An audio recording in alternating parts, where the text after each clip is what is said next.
पिछली एग्जामों में इन 2 लाइनों को ही पकड़ रखा है एग्जामिनर ने, इन 2 लाइनों से प्रश्न आ रहे हैं। आप 2020 का पेपर उठा के देख लो, 2022 का देख लो, इन 2 लाइनों को पकड़ रखा है एग्जामिनर ने। इसके अलावा वो कुछ पूछ रहा है चैप्टर, लेकिन संवेग क्या होता है, बल क्या होता है, ये पता होंगे तभी यहाँ तक पहुँचते, वरना सवाल ही पता।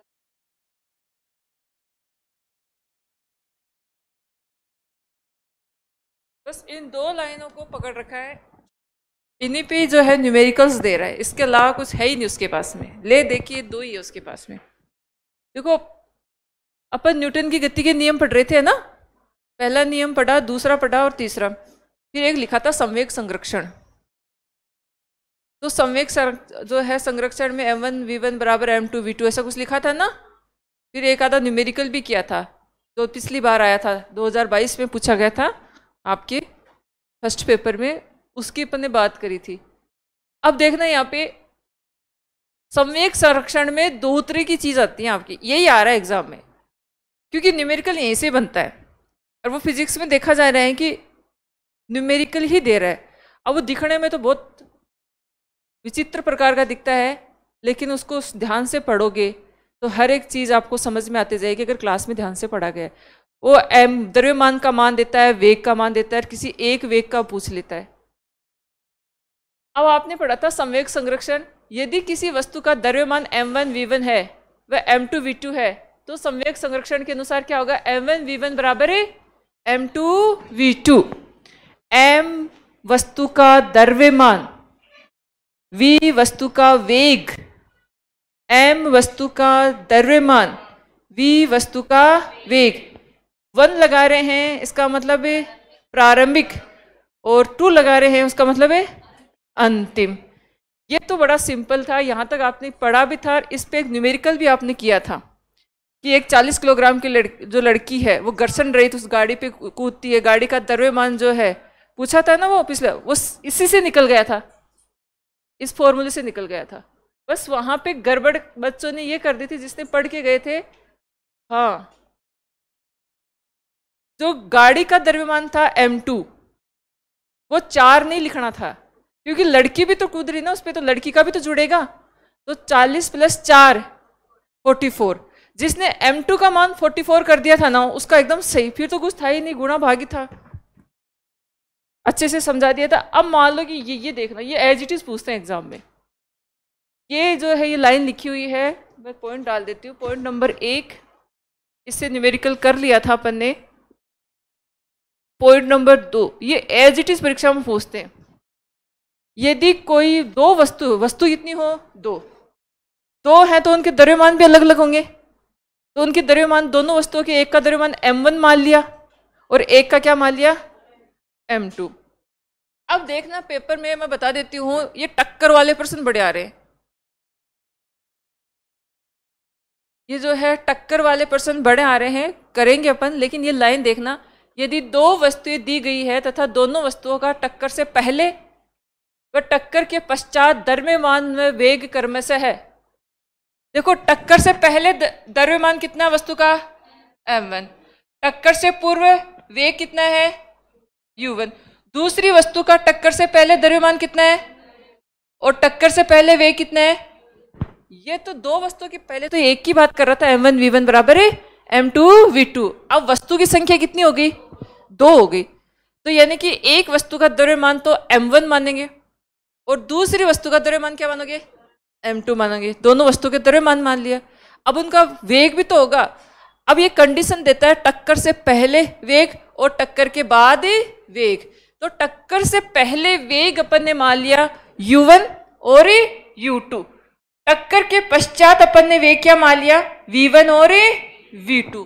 अब आपको ये या तो सीधी सीधी ये लाइन देके क्वेश्चन पूछ सकते हैं, यदि 2 वस्तुएं जिन इन दोनों वस्तुओं का टक्कर से पहले द्रव्यमान तथा वेग क्रमशः m1 v1 तथा m2 v2 है, इस तरीके से देगा, तो फिर वो ऑप्शन में पूछेगा तो क्रमशः संवेग संरक्षण के नियम के अनुसार, तो ये आंसर कर देना। टक्कर से पहले वस्तु का द्रव्यमान और वेग, टक्कर के पश्चात द्रव्यमान और वेग। टक्कर से पहले वस्तु का द्रव्यमान कितना है, यहाँ पे वेग कितना है, टक्कर से पहले दूसरी वस्तु का द्रव्यमान कितना और दूसरी वस्तु का वेग कितना। अब वस्तु टकरा गई, टकराने के बाद में उसका द्रव्यमान कितना और वेग कितना, प्लस द्रव्यमान दूसरी वस्तु का टकराने के बाद में और टकराने के बाद में, यानी कि आपको ये याद रखना है u तो है टकराने से पहले का वेग, u तो क्या है, और v किसको माने, टकराने के बाद वेग। ये एज इट इज क्वेश्चन पूछा जा रहा है, इस पे न्यूमेरिकल भी आ चुका है, अपन करेंगे। तो ये आपको ये पूछे तो सीधा सीधा इसका आंसर ये करके आ जाना।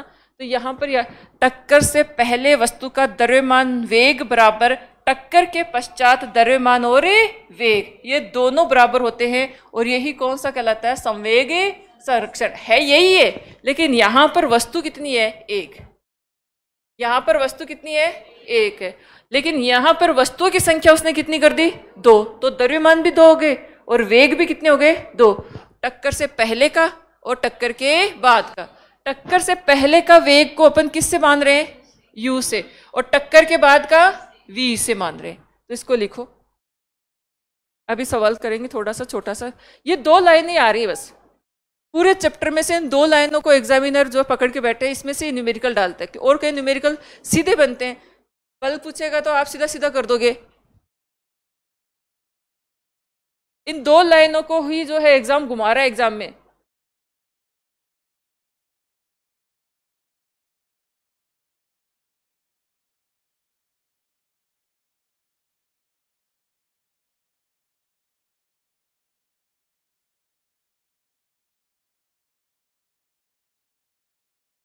और फिजिक्स का न्यूमेरिकल बीच में नहीं करना, पेपर सोल्व करते सबसे लास्ट में करना है, मैं पहले बता देती हूँ। सबसे लास्ट में जो क्वेश्चन आपके इजी वे में हो रहे हैं सबसे पहले उनको अटेम्प्ट करना। इसको मालूम हो सकता है लेके बैठ जाओ, कैलकुलेशन में उलझ गए, टाइम कंज्यूम हो जाए, तो ऐसा काम नहीं करना है। पहले अपना पेपर कर लेना है। आपको पता है मैंने टॉपिक पढ़ा है, मैं कर सकता हूँ, लेकिन इतना और कॉन्फिडेंस भी नहीं होना कि मैं 2 मिनट में ही कर सकता हूँ। सबसे लास्ट में अटेम्प्ट करना है इसको, जब पेपर हो जाए कि अब मेरे को जितने सवाल आ रहे थे मैंने कर करा लिए, अब शांति से दिमाग लगा कि ये इस क्वेश्चन की रिस्क उठानी है। रिस्क तभी उठानी है जब पढ़ के जा रहे हो।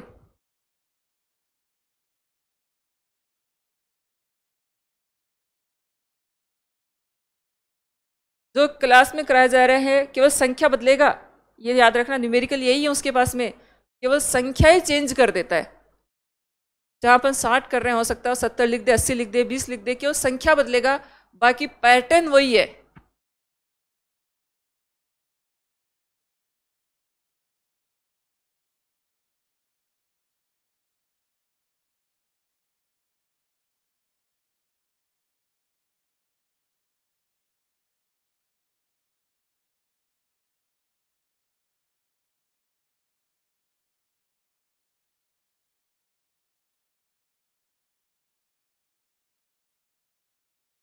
संख्या इधर उधर कर सकता है और एज इट इज न्यूमेरिकल आते हैं। जो भी है क्लास में न्यूमेरिकल, इतनी गिनती के 10-15 न्यूमेरिकल है फिजिक्स में, कोई ये भी नहीं है कि मैथ्स की तरह आपको बहुत सारी प्रैक्टिस करनी है। खुद 3 बार जब तक सोल्व नहीं करोगे तब तक नहीं होगा एग्जाम में। मैं बोल रही हूँ तुम्हें लग रहा है सरल है, समझ में आ रहा है, लेकिन आप जब तक खुद नहीं करोगे, खुद करने का तरीका ये कि चाहे वो मैंने बोर्ड पे सोल्व कर लिया हो, आपने कॉपी में कर लिया हो, कॉपी में से भी देख के खुद को 3 बार सोल्व करना अपना दिमाग लगाते हुए, तब वो एकदम दिमाग में छप जाएगा, फिर गलत नहीं होगा। कॉपी में सोल्व करे हुए को पढ़ के नहीं जाना है, साथ के साथ 3-3 बार खुद को सोल्व कर लेना है, ताकि वो परमानेंटली दिमाग में छप जाए कि M1 किसको बोल रहा है, M2 किसको बोल रहा है, V2 किसको बोल रहा है, V1 किसको बोल रहा है, माइनस का चिन्ह कब आता है।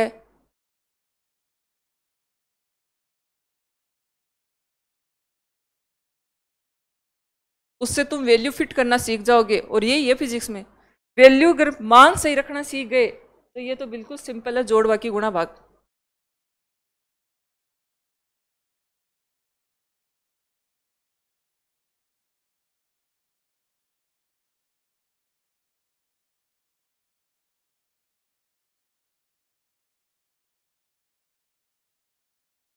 यही 2 लाइन है उसके पास में, इनके बाहर जा ही नहीं रहा वो।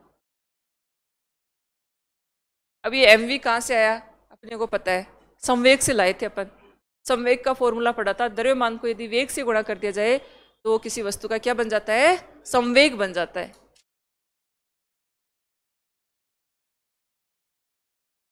फिर इस संवेग से अपन किसकी परिभाषा लाए थे? बल की। बल का सूत्र लाए थे ना? हाँ, संवेग में परिवर्तन की दर उस पर आरोपित बाह्य बल के क्या होती है? समानुपाती। F समानुपाती P/T। फिर अपन ने P का मान लिखा था mv। फिर एक लाइन लिखी थी, यदि द्रव्यमान को नियत कर दिया जाए तथा वेग बदल दे तो क्या होगा? F बराबर m a v u minus v लिखा था ना अपॉन t त्वरण। तो F बराबर माँ, और F बराबर माँ किसका फॉर्मूला बन गया था? आपका बल का बन गया था। हाँ,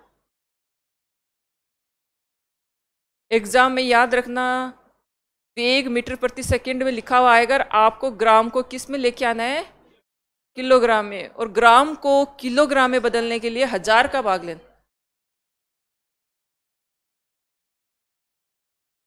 संख्याएं फिक्स है, 10, 20, 30, 40, 50, 60, 70, 80, 90, 100। इसको तुम पहले किलोग्राम में बदल बदल के देख लो, ताकि तुम्हें एग्जाम में सीधा लिखना पड़े वहां पे।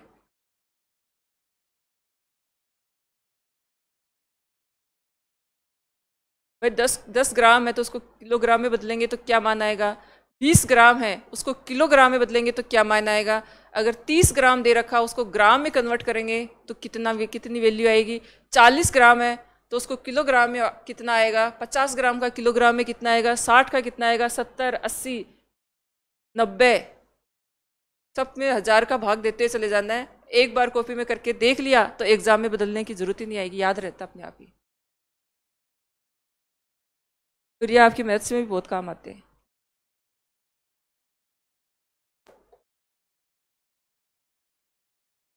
देखो सबसे पहले अपन क्या पढ़ रहे थे भाई? संवेग संरक्षण।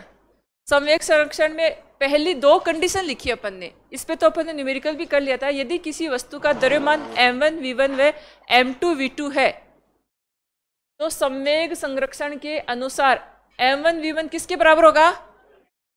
अब उस न्यूमेरिकल में v2 का मान पूछा था आपको। किससे पूछा था? v2 का मान पूछा था। तो 40 किलोग्राम की जो लड़की थी उसमें किसका मान पूछा था? m1 का भी दे रखा था न्यूमेरिकल में सवाल में, v1 की वैल्यू भी दे रखी थी आपको, m2 की वैल्यू भी दे रखी थी, और फिर किसकी? v2 का मान पूछ रहा था। तो आपको वो अच्छे से मैंने बता दिया था। अब घर नहीं पड़ा उसका तो मैं भी क्या करूँ। दूसरी ये कंडीशन, ये बड़ी इंपॉर्टेंट है भाई। बंदूक से गोली छोड़ी जाती है, ये एग्जामिनर का फेवरेट है। यदि 2 वस्तुएं, अब वस्तुओं की संख्या कितनी कर दी? 2। दोनों वस्तुओं के द्रव्यमान भी होंगे और दोनों वस्तुओं के वेग भी होंगे। ओबियसली सी बात है, इसमें रटने वाली कोई बात ही नहीं है। 2 वस्तुएं हैं तो उन दोनों के द्रव्यमान भी होंगे और दोनों के क्या होंगे? वेग भी होंगे। लेकिन एक कंडीशन देता है, टक्कर से पहले, टक्कर के बाद, या तो एज इट इज सीधा पूछ सकता है एग्जाम में, तो आपको ऑप्शन में ये वाला सही कर देना है, m1 u1 plus m2 u2 बराबर m1 v1 plus m2 v2। अब इसमें याद करने की कुछ चीज है ही नहीं। m1 और m2 क्या है? पहली वस्तु का द्रव्यमान m1, दूसरी वस्तु का द्रव्यमान m2। कुछ याद नहीं करना पड़ा। टक्कर से पहले जो वेग है उसको अपन u से दर्शा रहे हैं। किससे दर्शा रहे हैं? u से। टक्कर से पहले प्रथम वस्तु का वेग u1, टक्कर से पहले दूसरी वस्तु का वेग u2। अब टक्कर के पश्चात उसको दिखा रहे हैं अपन v से। टक्कर के पश्चात है उसको किससे दिखा रहे हैं? v से। टक्कर के पश्चात प्रथम वस्तु का वेग कितना होगा? v1, और टक्कर के पश्चात दूसरी वस्तु का वेग कितना होगा? v2। और ये कौन सा नियम था? संवेग संरक्षण। अब एक मैंने सवाल दिया था कि रॉकेट, जो रॉकेट की गति है उसमें न्यूटन की गति का तीसरा नियम भी फॉलो होता है और संवेग संरक्षण का नियम भी फॉलो होता है। तो उसका आंसर कर लेना। डी है क्या? डी में लिखवाया था क्या मैंने? प्रतिक्रिया प्रतिक्रिया और संवेग संरक्षण दोनों का फॉलो करती रॉकेट की गति। उसका आंसर डी कर लेना, रॉकेट की गति वाले का।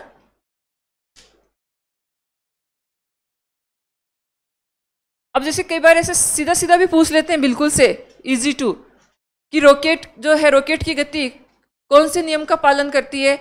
तो वो क्रिया प्रतिक्रिया नहीं लिखता है, द्रव्यमान संरक्षण का पहला।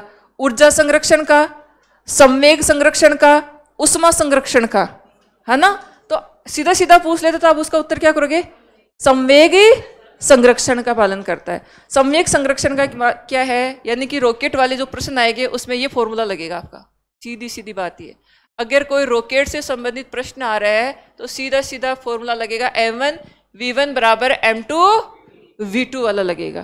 तो रॉकेट की गति क्रिया प्रतिक्रिया नियम के साथ में संवेग संरक्षण का भी पालन करती है। तो अब इसमें लिखो, इसमें आगे लिखना, इसमें लिखना, ये दूसरी कंडीशन लिखना, ये नियम लिख लो इसको ताकि लिखवाने में मेरे को इजी रहे। नियम नंबर 2 एक लाइन लिखवानी है इसमें, रूल नंबर 2 इसके बारे में एक लाइन लिखवानी है। आप लिख लेना नियम नंबर 1 और नियम नंबर 2। फिर इसमें लिखना नियम नंबर 2 सामान्यतः है, नियम नंबर 2 सामान्यतः है बंदूक से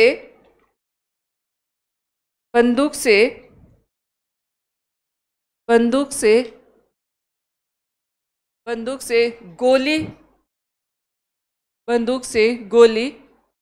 प्रक्षेपित होने पर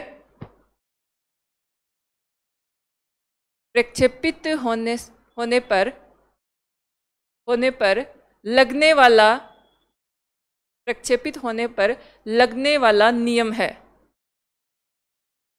आएगा न्यूमेरिकल, आगे सोल्व करेंगे तब समझ में आएगा ये।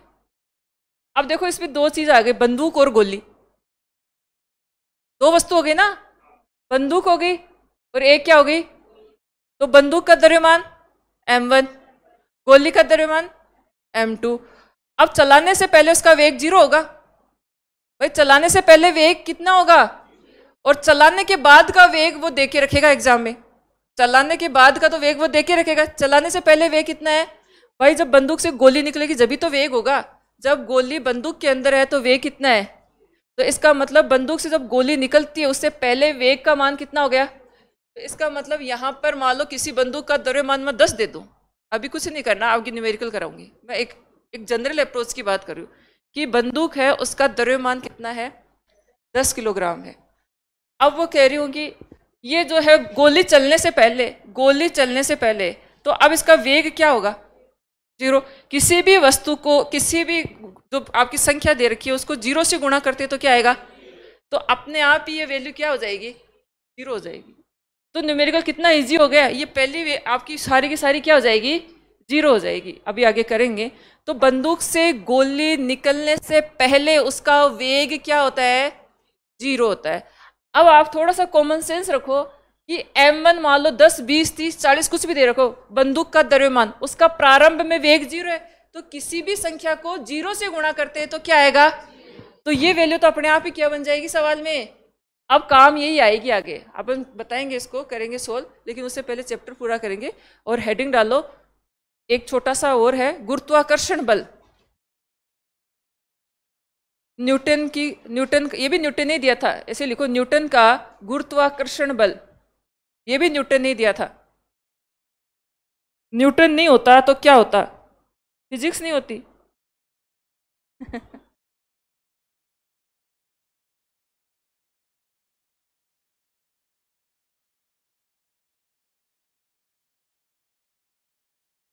न्यूटन की जो है लिखना इसमें, इस नियम के अनुसार,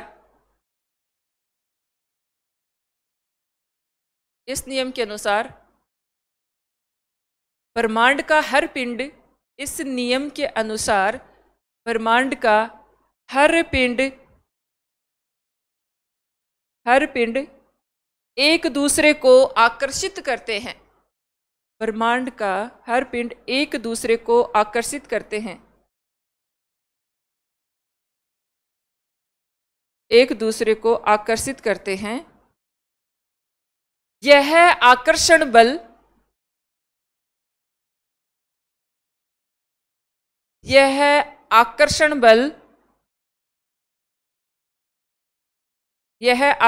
बल वस्तु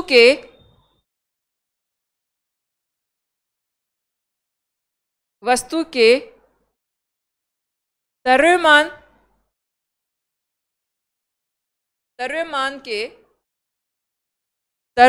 के गुणनफल के समानुपाती, द्रव्यमान के गुणनफल के समानुपाती, एक बार लिखो फिर सूत्र से समझेंगे, गुणनफल के समानुपाती तथा इनकी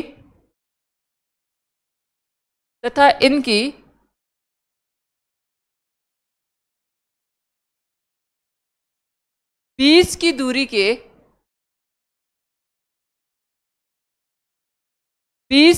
के व्युत्क्रमानुपाती होता है। इनकी बीच की दूरी के व्युत्क्रमानुपाती होता है।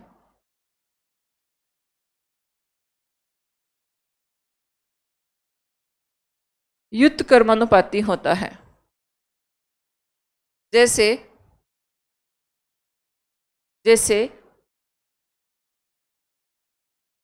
दो वस्तुएं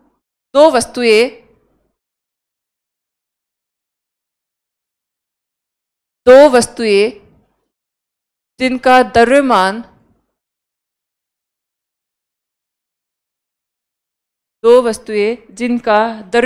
क्रमशः है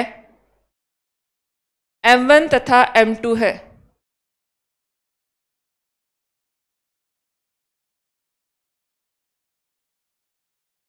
m1 तथा m2 है तथा इनकी बीच की दूरी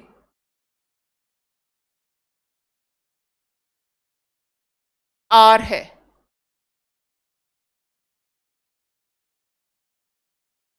तो गुरुत्वाकर्षण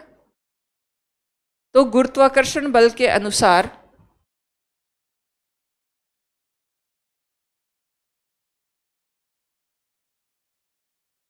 गुरुत्वाकर्षण बल का मान, अब देखो इधर लिखना मत, गुरुत्वाकर्षण बल का मान, देखो कोई भी दो वस्तु है, एक वस्तु का द्रव्यमान तो कितना लिया m1, दूसरी वस्तु का द्रव्यमान क्या लिया। अब ये दोनों जिस दूरी पर स्थित है उस दूरी को अपन किस में ले रहे, r में ले रहे। अब अपन ने थ्योरी में क्या लिखा है कि इन दोनों वस्तुओं पर लगने वाला बल को किससे लिख रहे, F से लिख रहे।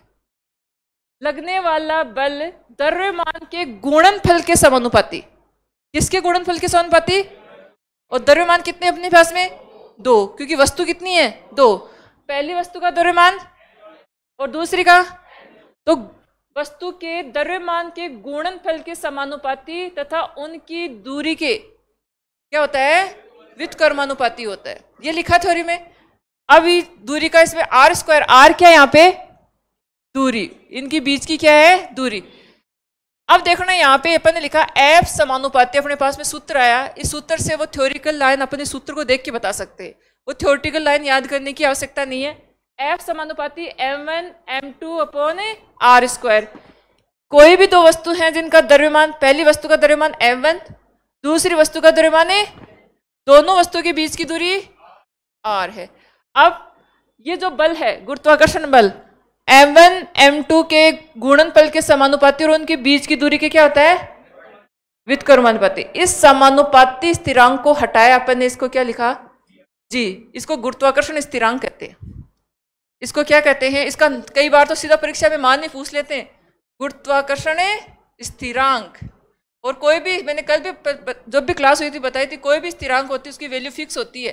तो इसकी एक नहीं आएगी बेटा, जी का मान क्या होगा 6.67 10⁻⁻11 न्यूटन मीटर स्क्वायर प्रति किलोग्राम स्क्वायर। इसको याद ही करना है, न्यूटन मीटर स्क्वायर प्रति किलोग्राम स्क्वायर। ये किसका मान है, जी का है। m1 और m2 क्या है, वस्तु का द्रव्यमान, m2 वस्तु और r क्या है, वस्तु के बीच की दूरी। अब ये लिखा है कि F का जो मान है, बल है, द्रव्यमान के गुणनफल के क्या होता है और उनके बीच की दूरी के क्या होता है, व्युत्क्रमानुपाती। ये जो आपने लाइनें लिखी हैं वो यही लिखी है सूत्र को देख के, F समानुपाती m1 m2 बटे r स्क्वायर, द्रव्यमान के गुणनफल के समानुपाती और उनके बीच की दूरी के व्युत्क्रमानुपाती है। अब इस समानुपाती स्थिरांक को हटाया, क्या लिखा, जी, और जी क्या है, गुरुत्वाकर्षण स्थिरांक, जिसका मान नियत रहता है, फिक्स रहता है, वो आपको याद करना है, एग्जैक्ट मान होता है, क्या होते हैं 6.67 10⁻11 न्यूटन मीटर स्क्वायर प्रति किलोग्राम। ये एग्जैक्ट भी पूछ लेता है कई बार कि गुरुत्वाकर्षण स्थिरांक का मान क्रमशः बताओ क्या होगा, एकदम, क्योंकि उसको पता है आपकी बार न्यूमेरिकल पढ़ के आए हैं, सब पढ़ के आए हैं, तो वो एकदम बेसिक सी फैक्चुअल चीज़ें भी पूछ लेता है एग्जाम में। और बहुत बार देखा गया है कि ज़्यादा पढ़ने के चक्कर में फैक्चुअल चीज़ें रह जाती हैं, तो एग्जैक्ट मान है, इसको याद रखना आप। और इसको अपन ऐसे भी लिख दिया, F समानुपाती m1 इंटू m2, और F समानुपाती 1/r²। r क्या है, दूरी, m1 क्या है, वस्तु का द्रव्यमान। इसको ऐसा कैसा लिख लो,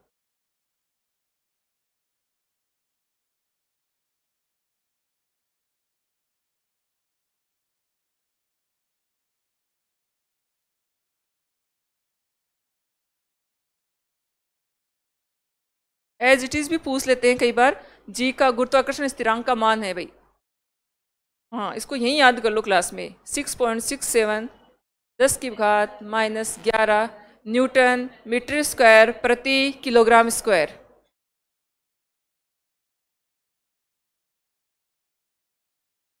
आपने जो थ्योरी में लिखा है, इस फॉर्मूले को ही आपने तोड़ के लिखा है और कुछ नया नहीं करा है।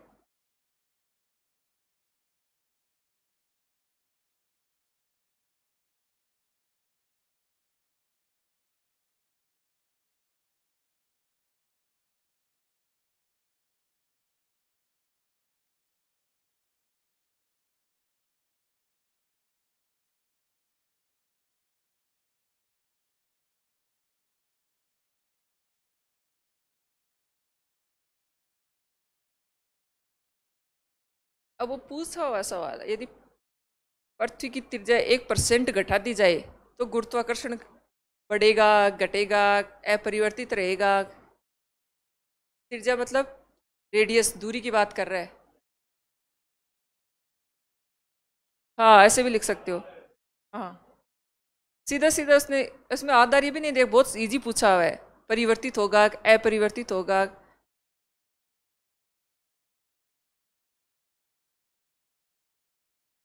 दूरी बदलेगी तो बल तो बदलेगा ही। आर का मान जो है आर का मान बढ़ेगा तो आराम से आप वो देखो, मैंने एक बताया भी था आपको, एफ और एफ बढ़ेगा तो टी कम होगा, बताया था ना पिछली क्लास में, और एफ का मान कम होगा तो टी का मान, सेम वो की वही बात है यहाँ पे। नीचे वाली संख्या का मान ज्यादा होगा तो एफ का मान क्या होगा, कम, और नीचे वाली संख्या का मान कम होगा तो एफ का मान क्या होगा, ज्यादा, क्योंकि व्युत्क्रमानुपाती है ना कि समानुपाती है। क्या ये, हाँ, तो नीचे वाली कम होगी तो ऊपर वाली बढ़ जाएगी, अगर नीचे वाली संख्या कम होगी तो ऊपर वाली बढ़ेगी, और नीचे वाली ज्यादा हो जाए यानी आर का मान बढ़ जाए तो एफ का मान क्या हो जाएगा, कम हो जाएगा, क्योंकि व्युत्क्रमानुपाती है ये। अभी करेंगे अपन। जी का मान क्या होता है भाई, हाँ अब देखो गुरुत्वाकर्षण की लाइनें नहीं बोलनी आपको, लाइनें तो इनको देख के भी बता सकते हो। गुरुत्वाकर्षण बल क्या है तो आप कहोगे F समानुपाती m1 m2 upon r²। m1 और m2 क्या, वस्तु के द्रव्यमान। अब इसको देख के पता चल रहा है कि द्रव्यमान के गुणनफल के तो क्या होता है, समानुपाती, और उनके बीच की दूरी की क्या होता है, व्युत्क्रमानुपाती। अब इस समानुपाती स्थिरांक को हटाया, वहां लिखा है कैपिटल जी, और कैपिटल जी को अपन क्या कहते हैं, गुरुत्वाकर्षण स्थिरांक, जिसका मान नियत होता है। हाँ अब देखो ना यहाँ पे, इसको ये थोड़ा सा याद रखना, F समानुपाती 1/r² का, यानी कि दूरी ज्यादा होगी। अगर मैं कहूँ R का मान ज्यादा है, देखो इसको ऐसे भी लिख, इसका मतलब R बढ़ रहा है, R बढ़ रहा है तो क्या कम होगा, F कम होगा, इसको ऐसे भी लिख सकते हो। ये अपन कहूँ कि R का मान कम हो रहा है, दूरी का मान कम हो रहा है, तो बल का मान ज्यादा होगा, इसका मतलब ये होता है। अभी करेंगे एक दिखा करते हो। अब लिखो, इंपोर्टेंट करके लिखना भाई, इंपोर्टेंट करना है लाइन। गुरुत्वाकर्षण स्थिरांक का मान, गुरुत्वाकर्षण स्थिरांक कैपिटल जी ऐसे लिखो, गुरुत्वाकर्षण स्थिरांक गुरुत्वाकर्षण स्थिरांक कैपिटल जी का मान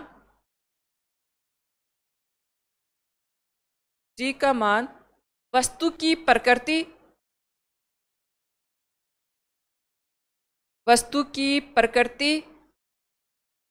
प्रकृति को अंडरलाइन करो, प्रकृति कोमा माध्यम इसको भी अंडरलाइन करो, कोमा समय अंडरलाइन करते जाओ शब्दों को, कोमा समय, कोमा ताप को भी अंडरलाइन करो, कोमा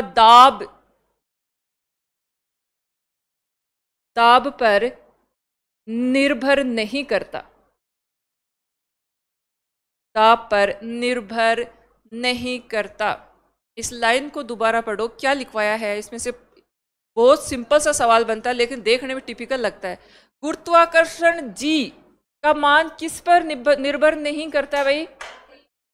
प्रकृति, माध्यम, ताप, दाब और पर निर्भर नहीं करता। अब वो सीधा सीधा एग्जाम में सवाल कैसे पूछता है कि जी जो गुरुत्वाकर्षण बल का मान परिवर्तित होता है यदि वस्तु का ताप बढ़ा दिया जाए, यदि वस्तु का दाब बढ़ा दिया जाए, यदि माध्यम को परिवर्तित कर दिया जाए, और एक लिखेगा उपरोक्त में से कोई नहीं। तो आप ऐसे प्रश्न का उत्तर क्या करके आओगे?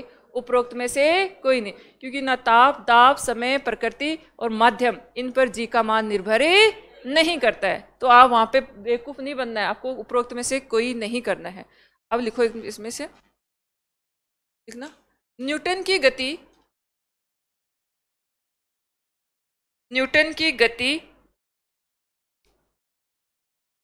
गति के नियम तथा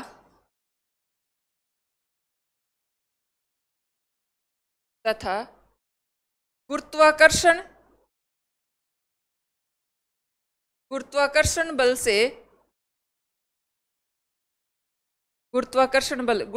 को अंडरलाइन कर लो भाई।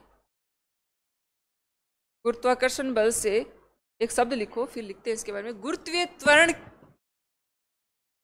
बल आया तो यहां पे भी त्वरण आएगा। गुरुत्वीय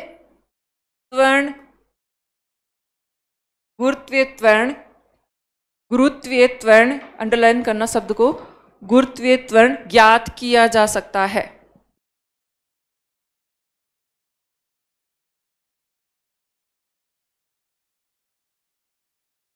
गुरुत्वाकर्षण के नियम के उदाहरण कौन कौन से होते हैं? पृथ्वी किसी भी वस्तु को अपनी ओर आकर्षित करती है। पृथ्वी किसी भी वस्तु को अपनी ओर आकर्षित करती है। ये इसका मतलब कौन सा नियम है वहां पे? हाँ, तो लिखो इसमें उदाहरण लिखो एक बार इसका। लिखो एग्जाम्पल, उदाहरण लिखना। पृथ्वी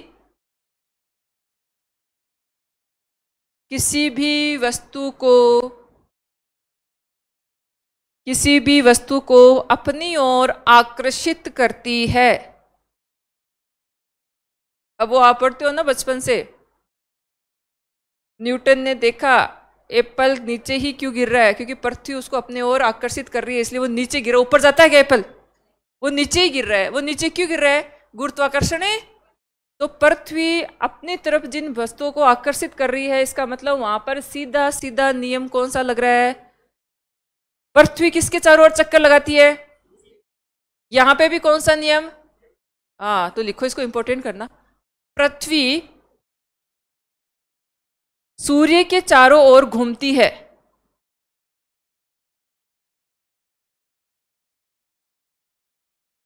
पृथ्वी सूर्य के चारों ओर घूमती है। पृथ्वी सूर्य के चारों ओर घूमती है। अगला उदाहरण लिखना, नंबर 3। सूर्य ग्रह जितने भी ग्रह हैं, ग्रहों को अपनी ओर आकर्षित करता है। अपनी ओर आकर्षित करता है। ग्रहों को अपनी ओर आकर्षित करता है। और इंपोर्टेंट करके लिखना, ज्वार भाटा का आना। इंपोर्टेंट करना भाई, ज्वार भाटा का आना। ज्वार भाटा का आना गुरुत्वाकर्षण, हाँ, गुरुत्वाकर्षण बल के कारण होता है। इसका मतलब चंद्रमा किसकी तरफ आकर्षित हो रहा है? पृथ्वी की तरफ। तो लिख लो इस लाइन को, इसी में लिखना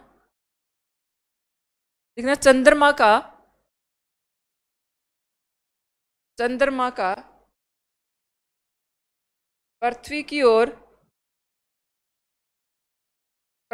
ओर आकर्षित होना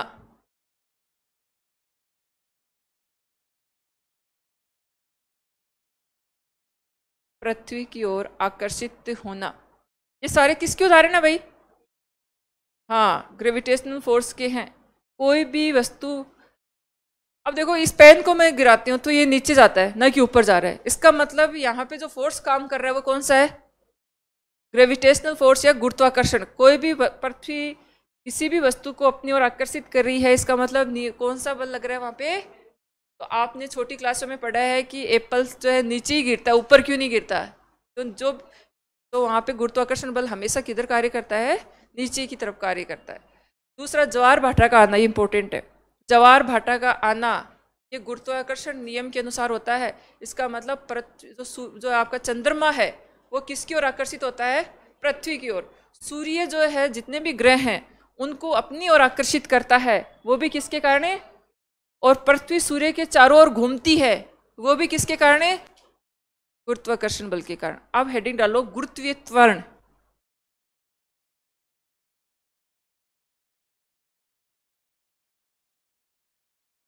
गुरुत्वीय त्वरण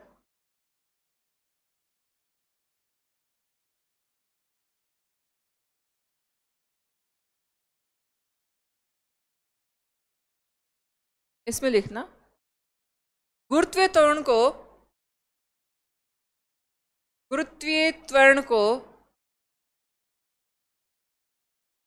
स्मॉल जी से दर्शाया जाता है।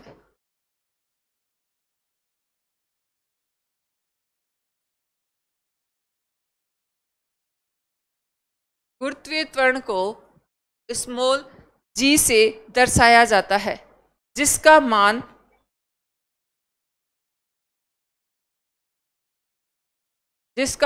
नियत होता है। और नियत कितना? त्वरण की इकाई क्या होती है? तो मीटर प्रति सेकंड स्क्वायर। गुरुत्वीय त्वरण को किससे दिखाते हैं भाई? स्मॉल जी। और इसका कैपिटल जी का मान भी निश्चित होता है, गुरुत्वाकर्षण बल का मान भी निश्चित होता है, और गुरुत्वीय त्वरण जी का मान, स्मॉल जी का मान भी निश्चित होता है। तो स्मॉल जी का मान जो है वो कितना होता है भाई? 9.8 मीटर प्रति सेकंड स्क्वायर, क्योंकि त्वरण है। तो त्वरण की इकाई क्या होती है? मीटर प्रति। और कैपिटल जी का मान कितना होता है गुरुत्वाकर्षण बल का?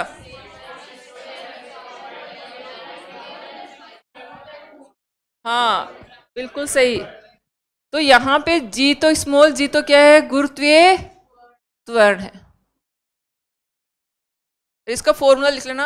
m क्या? वस्तु का द्रव्यमान। ये भी द्रव्यमान के समानुपाती, सेम वही बात कर रहा है ये भी।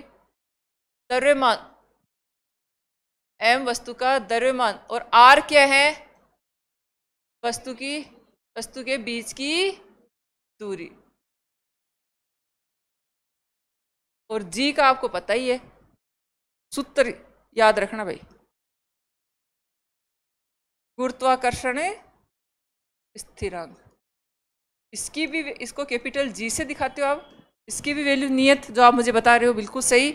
और गुरुत्वीय त्वरण स्मॉल जी, इसका भी मान नियत होता है। कितना होता है? मीटर प्रति सेकंड स्क्वायर करना है, क्योंकि यहाँ पे शब्द क्या लिखा हुआ है? और त्वरण की इकाई अपन को पता है, मीटर प्रति सेकंड स्क्वायर होती है। ये भी जो है गुरुत्वीय त्वरण भी वस्तु के द्रव्यमान के तो समानुपाती, और बीच की दूरी के क्या है? व्युत्क्रमानुपाती। सूत्र से देखते ही पता चल रहा है। और कैपिटल जी स्थिरांक है, जिसका मान आपको लिखवा दिया गया है। और स्मॉल जी का मान भी निश्चित होता है, 9.8 मीटर प्रति सेकंड स्क्वायर। और स्मॉल जी को अपन क्या कहते हैं? ये देख लेना, स्मॉल जी लिख रहा है, इसका मतलब क्या है? गुरुत्वीय त्वरण। और कैपिटल जी का मतलब होता है गुरुत्वाकर्षण स्थिरांक। गुरुत्वाकर्षण स्थिरांक पर ताप, दाब, समय, माध्यम, प्रकृति इनका कोई प्रभाव नहीं पड़ता है, हमेशा जी का मान नियत रहता है। ये प्रश्न कई बार एग्जाम में पूछ लिया जाता है। यदि वस्तु का टेम्परेचर बढ़ा दिया जाए, दाब बढ़ा दिया जाए, माध्यम चेंज कर दिया जाए, तो गुरुत्वाकर्षण स्थिरांक अपरिवर्तित का उत्तर क्या करके आओगे? अपरिवर्तित रहता है।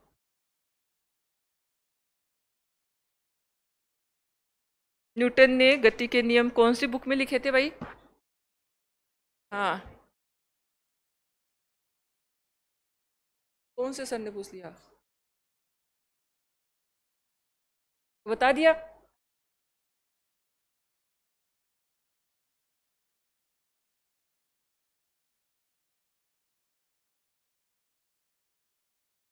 न्यूटन की गति के नियम तो खैर नहीं आते होंगे।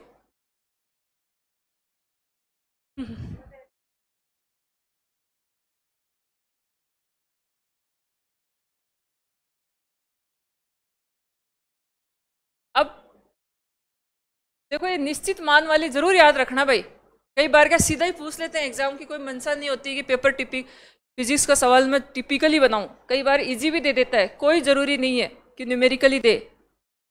तथ्यात्मक क्वेश्चन, जिसको फैक्चुअल क्वेश्चन बोलते हैं, वो भी आ जाते हैं कई बार सीधे सीधे उठ करके। तो हम क्या करते हैं, ये तो भूल जाते हैं फैक्चुअल चीज़ें, और वो न्यूमेरिकल में रह जाते हैं। तो दोनों चीज़ों को बैलेंस करके चलना आपको। तो यहाँ पे स्मॉल जी गुरुत्वीय त्वरण का मान कितना है? 9.8 गुना मीटर प्रति सेकंड मत कर देना, क्योंकि मीटर प्रति सेकंड वेग की इकाई होती है। हाँ, और ये त्वरण पूछ रहा है। गुरुत्वाकर्षण स्थिरांक का मान कैपिटल जी -11। ये माइनस प्लस का थोड़ा ध्यान रखना, -11 हाँ प्रति किलोग्राम स्क्वायर। अब लास्ट छोटा सा डालो, प्लाइन वेग, इसका मान भी निश्चित।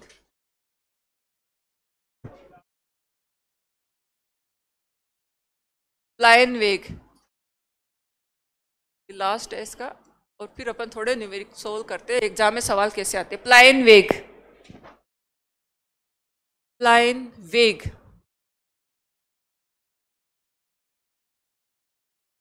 प्लाइन वेग,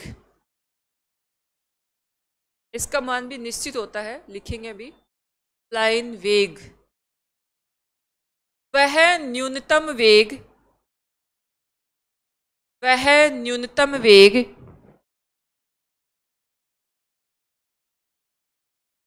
वह न्यूनतम वेग जिसे किसी वस्तु को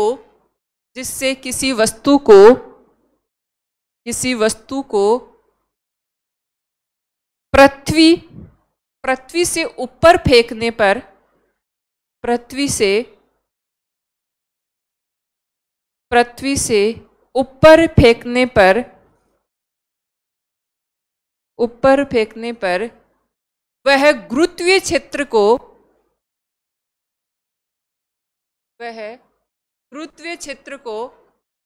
पार कर जाए, गुरुत्वीय क्षेत्र को पार कर जाए, इसे प्लाइन वेग कहा जाता है।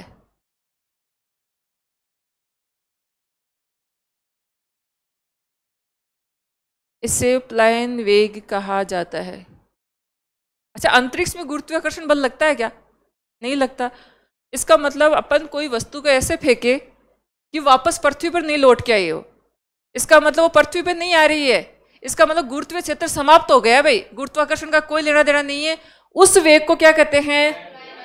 यानी कि किसी वस्तु को इतनी दूरी पे फेंका जाए कि गुरुत्वीय क्षेत्र का प्रभाव वहां पे समाप्त हो जाए, उस वेग को क्या कहा जाता है? प्लाइन वेग कहा जाता है। प्लाइन वेग का मान भी निश्चित होता है, लिखना इसमें 11.2, इसको किलोमीटर में ले लेना, किलोमीटर प्रति सेकेंड।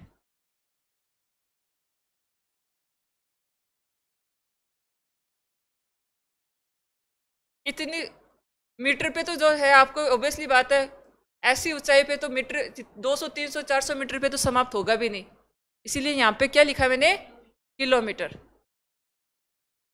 प्लाइन वेग का मान भी निश्चित होता है कि वस्तु को इतने वेग से फेंका जाए जिससे गुरुत्वीय क्षेत्र समाप्त हो जाए, यानी कि उस पर किसी प्रकार का गुरुत्वाकर्षण बल नहीं लगे, अर्थात वो पृथ्वी पर वापस लौट के नहीं आए। इसका मतलब कौन सा वेग है उसका? और प्लाइन वेग का मान कितना होता है बच्चों? हाँ, किलोग्राम में, किलोमीटर में लिखा है ना, क्योंकि दूरी कभी भी यहाँ पे जो है मीटर, अगर मैं 200, 400, 500 मीटर पे फेंकूँ तो कभी भी गुरुत्वाकर्षण बल समाप्त नहीं होगा। कई हजार किलोमीटर मुझे फेंकना पड़ेगा, तब जाके गुरुत्वाकर्षण बल का प्रभाव समाप्त होता है। इसीलिए यहाँ पे क्या लिखा है? किलोमीटर प्रति सेकंड लिखा है। तो ये था आपका बल और न्यूटन की गति के नियम। कुछ नहीं है इसमें, 3 चीज चलिए लेके। पहले पी से इसने क्या बनाया? एफ। उसके बाद में इसने जो है संवेग संरक्षण दे दिया। क्या दे दिया? संवेग संरक्षण का नियम दे दिया। और उससे पहले कुछ नहीं आया था। क्या आया था आपका? जड़त्व। जड़त्व को 3 भागों में बांटा है, स्थिर, गति और दिशा के आधार पे। फिर न्यूटन की गति का दूसरा नियम, उसमें थोड़ा सा आपने देखा था, संवेग में परिवर्तन की दर उस पर आरोपित बल के क्या होती है? समानुपाती होती है। ये लिखवा चुकी हूँ मैं। संवेग में परिवर्तन की दर उस पे आरोपित बल के समानुपाती होती है। एफ समानुपाती पी अपॉन टी। एफ क्या था? बल। पी क्या है? संवेग। और टी क्या है? टाइम। तो मैंने एक बार लाइन की फिजिक्स में जहाँ पे भी ये लाइन लिखी हुई आती है परिवर्तन की दर, तो हमेशा किसका भाग लगेगा? तो वहां पे अपन ने लिखा था कि संवेग में परिवर्तन। अब संवेग में परिवर्तन आ गया तो इसका मतलब पी में किसका भाग लगा दोगे? सीधा सीधा। और ये किसके समानुपाती होता है? एफ के। तो इसका फिर मैंने लिखा था एफ का मान बढ़ता है तो टी का मान क्या होगा? कम। और एफ का मान कम हो रहा है तो टी का मान बढ़ेगा। अब मैंने कहा कि पी का मान क्या होता है? M V. किसी भी वस्तु के द्रव्यमान को उसके वेग से गुणा कर दिया जाए तो वो क्या बन जाता है? संवेग। तो ये आपका क्या बन चुका है? संवेग। फिर मैंने कहा था कि एफ समानुपाती पी एम, पी की जगह क्या लिख सकते हैं अपन? M we. संवेग का मान कितना होता है? M V upon T. फिर मैंने लिखा था एफ समानुपाती, यदि द्रव्यमान को क्या कर दे? स्थिर। द्रव्यमान को क्या कर दूं मैं?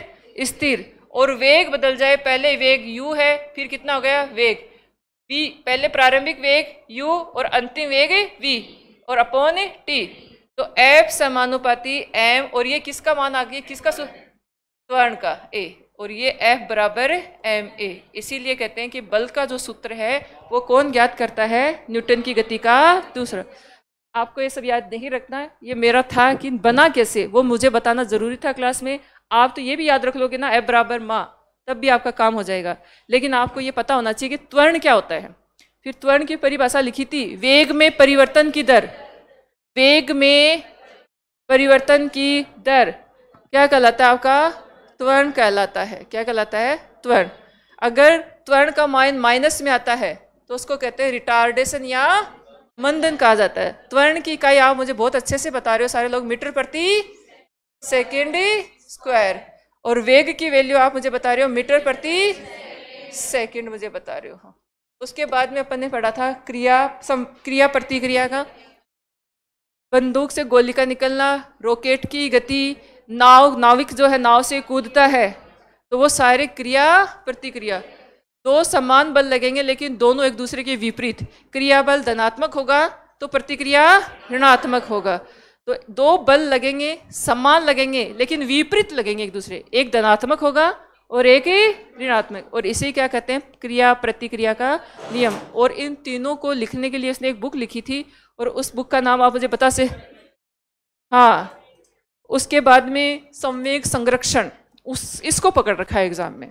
इसलिए जो भी आपके फर्स्ट ग्रेड के एग्जाम हुए हैं, इन 2 लाइनों को पकड़ रखा है। यदि किसी वस्तु का द्रव्यमान और वेग क्रमशः m1 v1 व m2 v2 है तो संवेग संरक्षण के अनुसार m1 v1 बराबर m2 v2। यदि वस्तुओं की संख्या 2 कर दे तो इसका मतलब 2 द्रव्यमान और 2 ही क्या होंगे? वेग। लेकिन उसमें एक कंडीशन जोड़ा, टक्कर से पहले और टक्कर के बाद। m1 वस्तु का एक का द्रव्यमान, m2 दूसरी वस्तु का द्रव्यमान। टक्कर से पहले का जो वेग है उसको u से दिखा रहा है, और टक्कर के पश्चात जो वेग है v से दिखा रहा है। तो सीधा सीधा भी पूछ लेता है ये लाइन लिख के। तो तो आप उसका उत्तर करोगे m1u1 प्लस m2u2 बराबर m1v1 प्लस m2v2। तो आप इसको ऐसे भी कर सकते हैं। और ये जो फॉर्मूला काम आएगा, बंदूक से गोली निकलने वाले जितने भी न्यूमेरिकल आते हैं वो सारे इसी पे होंगे। ये m1v1 बराबर m2v2 या m1u1 प्लस m2u2 बराबर m1v1 प्लस m2v2। इसे कहते हैं संवेग संरक्षण का। फिर आया था गुरुत्वाकर्षण। गुरुत्वाकर्षण का नियम क्या कहता है? कोई दो वस्तु, एक का द्रव्यमान m1 दूसरी का द्रव्यमान m2, दोनों की जो बीच की दूरी है वो r है। दोनों की बीच की दूरी है वो क्या है? r। तो वो क्या कह रहा है? उनकी द्रव्यमान के गुणनफल के समानुपाती और दूरी के अर्थात f समानुपाती m1 m2 upon r square. समानुपाती को हटाया, g कैपिटल G लिखा बने, और कैपिटल G क्या है? गुरुत्वाकर्षण स्थिरांक, जिसका मान नियत होता है 6.67 गुणा 10 की घात माइनस 11 प्रति किलोग्राम स्क्वायर। अब मान लो कोई ऐसा सवाल आता है कि त्रिज्या बढ़ा दी जाए या त्रिज्या घटा दी जाए तो गुरुत्वाकर्षण मान का क्या होगा? तो त्रिज्या व्युत्क्रमानुपाती है, ठीक है, f व्युत्क्रमानुपाती। तो ये मान लो कि r का मान बढ़ेगा तो f का मान क्या होगा? कम। और r का मान कम होगा तो किसका मान बढ़ेगा? f का मान बढ़ेगा। तो ये था गुरुत्वाकर्षण बल। फिर आया था गुरुत्वाकर्षण त्वरण। सेम वही बात, इसको स्मॉल g से दिखाते हैं। गुरुत्वाकर्षण त्वरण को किसे? और स्मॉल g की वैल्यू भी नियत रहती है 9.8 मीटर प्रति। तो स्मॉल g बराबर capital G m upon r square. Same वही बात करें, द्रव्यमान के गुणनफल के समानुपाती और बीच की दूरी के व्युत्क्रम। फिर आता है प्लाइन वेग। प्लाइन वेग का मतलब होता है कि कोई वस्तु जो गुरुत्वीय क्षेत्र समाप्त हो जाए, वहां चली जाए, इसका मतलब वापस तो लौट के नहीं आएगी। गुरुत्वाकर्षण बल के कारण ही तो वापस नीचे आती है वस्तु, क्योंकि वो गुरुत्वाकर्षण बल के कारण पृथ्वी की ओर खींची हुई चली जाती है। जब गुरुत्वाकर्षण बल का मान ही नहीं रहा तो इसका मतलब वो वेग कौन सा कहलाएगा? और प्लाइन वेग का मान भी निश्चित होता है 11.2 गुणा किलोमीटर, क्योंकि कुछ मीटर तक तो अपन नहीं कह सकते, कई 1000 किलोमीटर तक जाके उसके बाद में गुरुत्वाकर्षण समाप्त होता है। इसलिए अपन ने यूनिट में लिखा है किलोमीटर प्रति सेकेंड। और इसे क्या कहते हैं?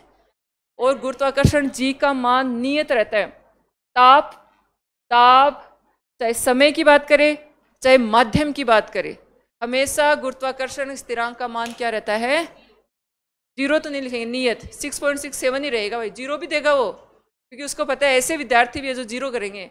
नियत का मतलब होता है 6.67 गुणा 10 की घात माइनस 11 ही रहेगा, 0 नहीं रहेगा बेटा। अब लिखो, न्यूमेरिकल करते हैं, कुछ सवाल करते हैं कैसे एग्जाम में पूछे। हाँ वो इसी से ही होंगे। 0 हो गई वो तो, हाँ वैल्यू ही नहीं उसकी, उसी से सोल्व हो जाएगा वो शॉर्ट। अगर उससे करोगे तो पहले 0 0 रखोगे, उसमें टाइम खराब होगा और कुछ नहीं है। अब लिखो इसमें, ये आपका पूछा हुआ है फर्स्ट ग्रेड 2020 में पूछा हुआ सवाल है। गुरुत्वाकर्षण बल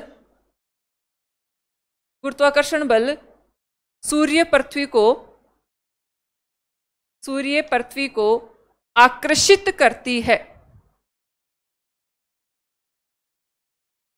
आकर्षित करती है। स्टेटमेंट लिखो, ऑप्शन नहीं है ये, कुछ स्टेटमेंट लिखे थे इसने। नंबर 1 स्टेटमेंट, पहला स्टेटमेंट लिखना, वह उस बल से अधिक होता है, वह उस बल से अधिक होता है, उस बल से अधिक होता है जिसके द्वारा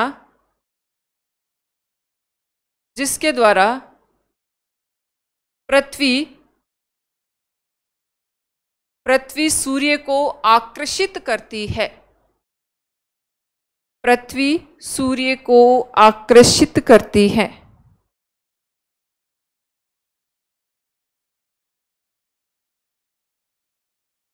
दूसरा स्टेटमेंट लिखिएगा, वह उस बल से कम होता है, उस बल से कम होता है जिसके द्वारा जिसके द्वारा पृथ्वी सूर्य को आकर्षित करती है।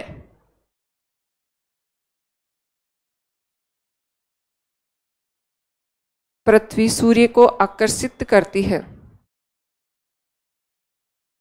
तीसरा स्टेटमेंट लिखना, वह उस बल के समान होता है, वह उस बल के समान होता है, वह उस बल के समान होता है जिसके द्वारा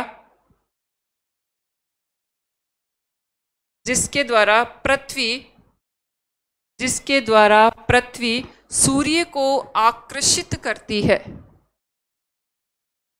सूर्य को आकर्षित करती है।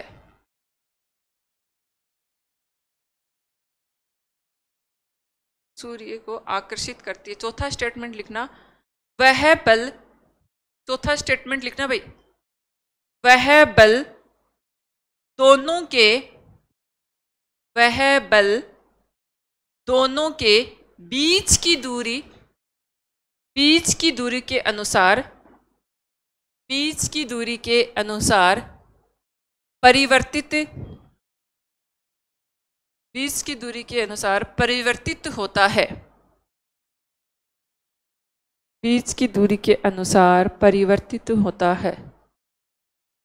अब मैं इसमें ऑप्शन नहीं दे रही, इसमें लिखो निम्न प्रश्न में सही कथन है। ये पूछा हुआ सवाल है 2000। निम्न प्रश्न में सही कथन है, कुछ नहीं है, प्रश्न का आकार प्रकार बढ़ाया है। F बराबर G m1 m2 upon r square. गुरुत्वाकर्षण बल का मान नियत रहता है और दूरी बढ़ेगी घटेगी तो G का F का मान बदलेगा। उत्तर बता दिया मैंने।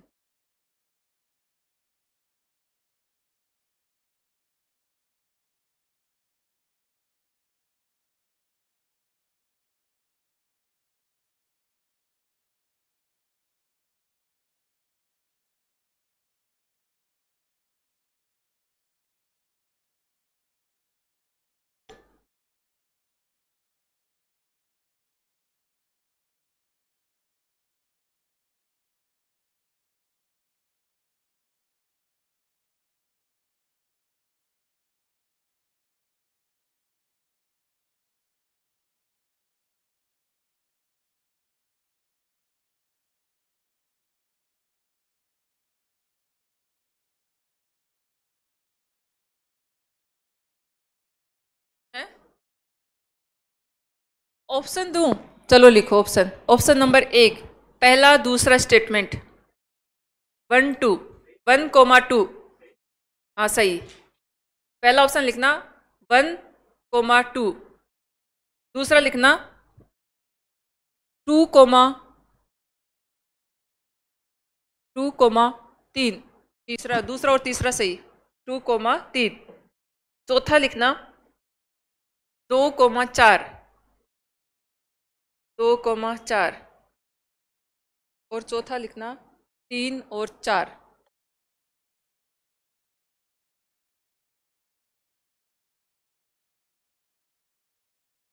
तीसरा कहाँ लिखा है अपन ने? जो तीसरी तुम उत्तर बता रहे हो, ये कहीं लिखा है क्या अभी तक कॉपी में?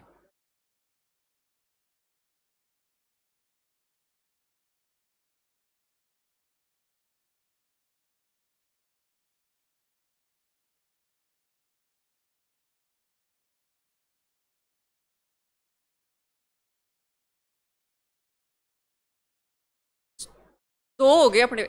m1 मान लो सूर्य है ना, m2 मान लो पृथ्वी। इन दोनों के द्रव्यमान के गुणनफल के समानुपाती कौन होता है? बल F। तो समान ही हुआ। सूर्य ज्यादा लगाएगा या पृथ्वी ज्यादा लगाएगा, इसका कोई लेना देना। दोनों के द्रव्यमान के गुणनफल के समानुपाती कौन होता है? बल F। और उनकी बीच की दूरी के क्या होता है? व्युत्क्रम मान। यानी कि दूरी बदलती है, ज्यादा या कम होती है तो F का मान भी बदलेगा। R का मान कम तो F का मान ज्यादा, R का मान ज्यादा तो F का मान है कम। लेकिन यहाँ पे बल समान लगेगा क्योंकि दोनों के द्रव्यमान के गुणनफल के क्या होता है? समानुपाती होता है। कहीं पे भी लाइन नहीं लिखी कि पृथ्वी ज्यादा बल लगाएगी या सूर्य ज्यादा बल लगाएगी। दोनों जो बल लगेगा वो दोनों रूप से समान लगेगा।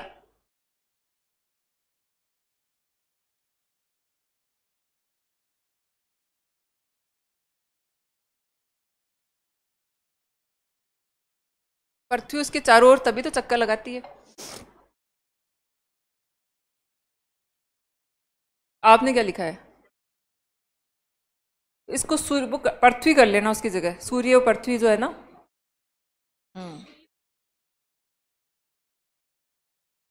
क्या लिखा है इसका आंसर? 3 और 4। अब पिछली बार 2022 का कर लेना। सूर्य पृथ्वी को आकर्षित करती है ना? अब इसका उत्तर क्या करोगे भाई? 3 और 4। 2022 में पूछा गया अगला सवाल, 10 किलोग्राम 10 किलोग्राम का एक द्रव्यमान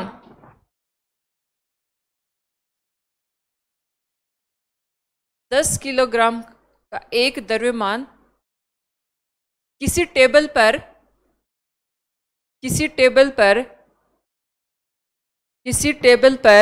बिंदु ए पर उपस्थित है। बिंदु ए पर उपस्थित है। बिंदु ए पर उपस्थित है। फिर अगली लाइन से लिखना, बिंदु ए से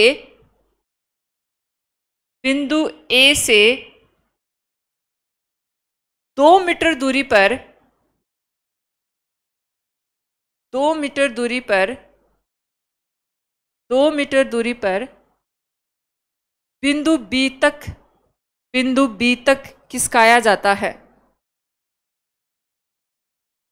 बिंदु बी तक खिसकाया जाता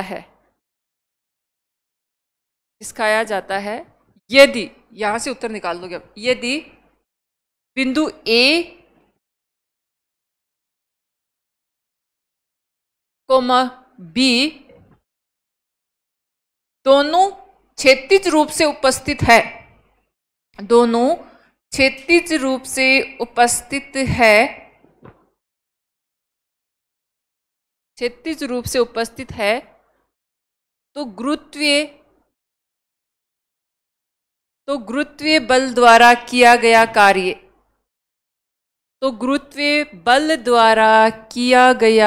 कार्य, होगा ऑप्शन नंबर 1। सीधा लिखो 20, दूसरा लिखा है 10,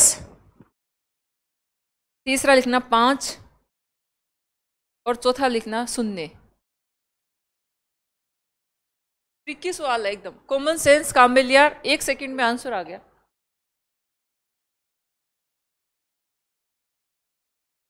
सोच विचार, गुरुत्वाकर्षण बल दाएं बाएं लगता है क्या? नीचे की तरफ लगता है। किसी वस्तु पृथ्वी किसी वस्तु को अपनी आकर्षित कर रही है, नीचे की तरफ लगेगा, या अपनी तरफ खींचे तो माइनस में हो जाएगा वो मान। दाएं बाएं कभी गुरुत्वाकर्षण बल लग रहा है क्या? वो हमेशा किधर लगता है? नीचे की ओर लगता है। ऊपर की तरफ भी बात करें तो समझ में आए, वो माइनस में आ जाता है। फिर दाएं बाएं गुरुत्वाकर्षण बल नहीं लगता है। इसमें एक शब्द लिखा है क्षैतिज, वहीं से उत्तर आ गया इसका। इसमें वो इतनी माथापोड़ी करने की, देखो कोई टेबल है, उस पर एक वस्तु ये ए पॉइंट पे उपस्थित है ना। अब ये कह रहा है कि क्षैतिज रूप से ही खिसकाना, इसको खिसकाते बिंदु बी पे लेके आ गया इस वस्तु को, 2 मीटर तक खिसकाया। अब इसके बीच में जो कार्य है गुरुत्व, वो कितना होगा ये पूछा है। तो यहाँ पे सीधा जा रहा है, दाएं बाएं किसी भी प्रकार का गुरुत्वाकर्षण बल काम नहीं करता है। क्षैतिज खिसका रहा है, चाहे तो वो दाएं जाए वस्तु के, चाहे वो बाएं जाए। क्षैतिज रूप से वस्तु मूवमेंट कर रही है तो गुरुत्वाकर्षण बल का मान क्या होता है? 0। गुरुत्वाकर्षण बल हमेशा नीचे की तरफ लगता है। और अगर अपन ऊपर की बात करें तो जैसे नीचे की तरफ 5 न्यूटन लग रहा है गुरुत्वाकर्षण, मान लो, तो ऊपर की तरफ कितना होगा? -5। ये है दाएं बाएं गुरुत्वाकर्षण बल का मान है नहीं। क्षैतिज का मतलब क्या है? सीधा रखा हुआ है भाई। एक तो होता है वर्टिकल, ऊर्ध्वाधर, वो लगभग 90 डिग्री का क्या बना लेती है? कोण। और एक होता है क्षैतिज, एक ही सीधी लाइन में रखा हुआ है। तो इसका मतलब सीधी लाइन में रखा हुआ है, दाएं बाएं खिसकाओ, कोई भी उस पर गुरुत्वाकर्षण बल का मान नहीं लगता। ये बिल्कुल ट्रिकी सवाल था जिसका आंसर क्या आएगा, 0 आएगा। कोई सॉल्यूशन इसका वो कुछ करना ही नहीं था। बस एक ही बात याद रखनी थी कि गुरुत्वाकर्षण बल हमेशा नीचे की तरफ लगता है, दाएं बाएं नहीं लगता। अर्थात क्षैतिज रूप से गुरुत्वाकर्षण बल काम नहीं करता है। मैं किसी वस्तु को फेंकूं, ऊपर की तरफ फेंकूं, वो वापस वस्तु नीचे आ रही है, इसका मतलब गुरुत्वाकर्षण बल है। अब इस पेन को यहाँ रखिए और यहाँ पे रख दिया, तो ये कोई गुरुत्वाकर्षण बल थोड़ी है, नहीं है। तो यहाँ पे जो कार्य किया जा रहा है वो क्या है, 0। अब मैं इस पेन को ऊपर से नीचे फेंक रही हूँ, तब गुरुत्वाकर्षण बल का काम करेगा। तो इसमें लिख लो एक लाइन, लिखना, वस्तु की, यदि कोई वस्तु क्षैतिज रूप से रखी गई है, लिख लो इसमें, यदि कोई वस्तु क्षैतिज रूप से रखी गई है, क्षैतिज रूप से रखी गई है, तो गुरुत्वाकर्षण बल का मान 0 होता है।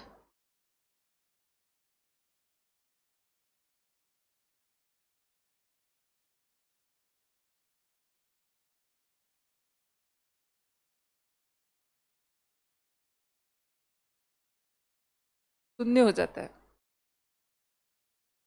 ऐसा कोई सवाल आता है तो उसका उत्तर क्या करके आ जाओगे, 36 शब्द देख लेना आप, है ना।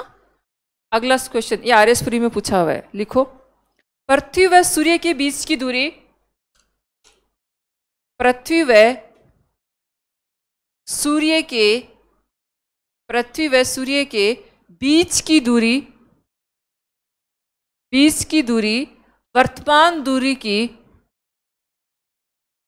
बीच की दूरी वर्तमान दूरी की दोगुनी कर दी जाए,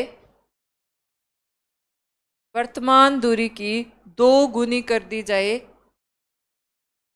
दोगुनी कर दी जाए, तो पृथ्वी व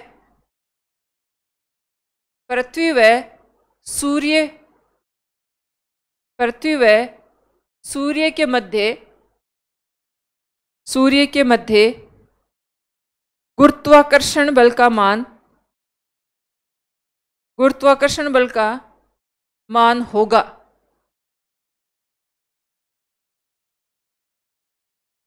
स्क्वायर है।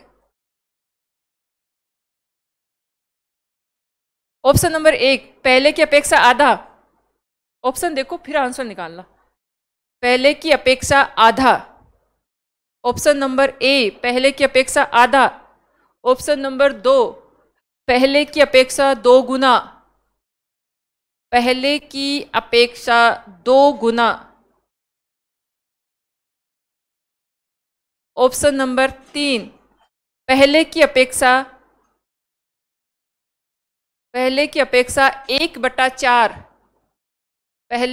अपेक्षा 1/4 हो जाता है, पहले की अपेक्षा 1/4 हो जाता है।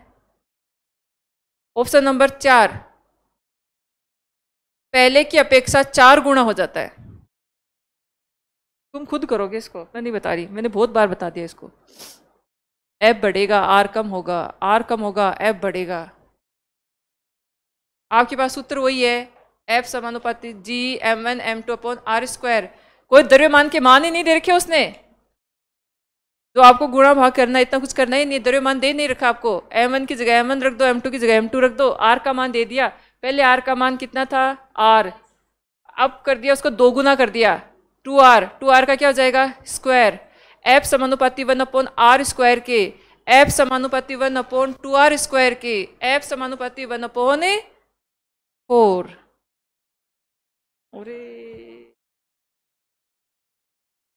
इसी से तो निकाला है बच्चों, क्या कर रहे हैं? इतना सरल सवाल थोड़ी वहाँ छोड़ के आओगे। आपने सीधा सीधा लिखा है G(m1m2/r²। आपको कोई द्रव्यमान के मान वगैरह कुछ नहीं दे रखे, m1 की जगह m1, m2 की जगह m2। प्रारंभ में त्रिज्या कितनी है, r, और उसके बाद में बढ़ा के कितनी कर दी जाए, दुगुनी कर दी जाए। तो r का मान कितना रखोगे, 2r, लेकिन 2r का क्या होगा, स्क्वायर। तो G(m1m2/4r²। तो बल, गुरुत्वाकर्षण बल कितना होगा पहले की तुलना में, 1/4।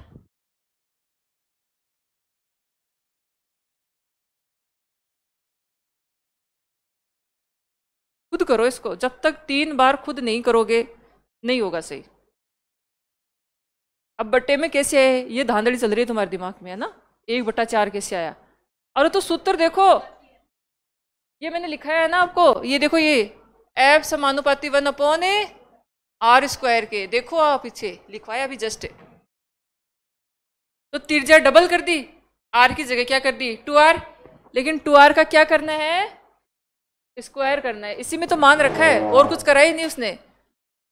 2r का स्क्वायर, तो 2r का स्क्वायर कितना हो जाएगा 4r। अब 4 गुना होगा कि या 1/4 ही होगा, 1/4 होगा, 1/4 गुना रह जाएगा, ये 4 गुना हो जाएगा गुरुत्वाकर्षण बल का, 1/4 ऐसा है ऑप्शन में। तो उत्तर वो सही होगा या गलत है, कैसे आया,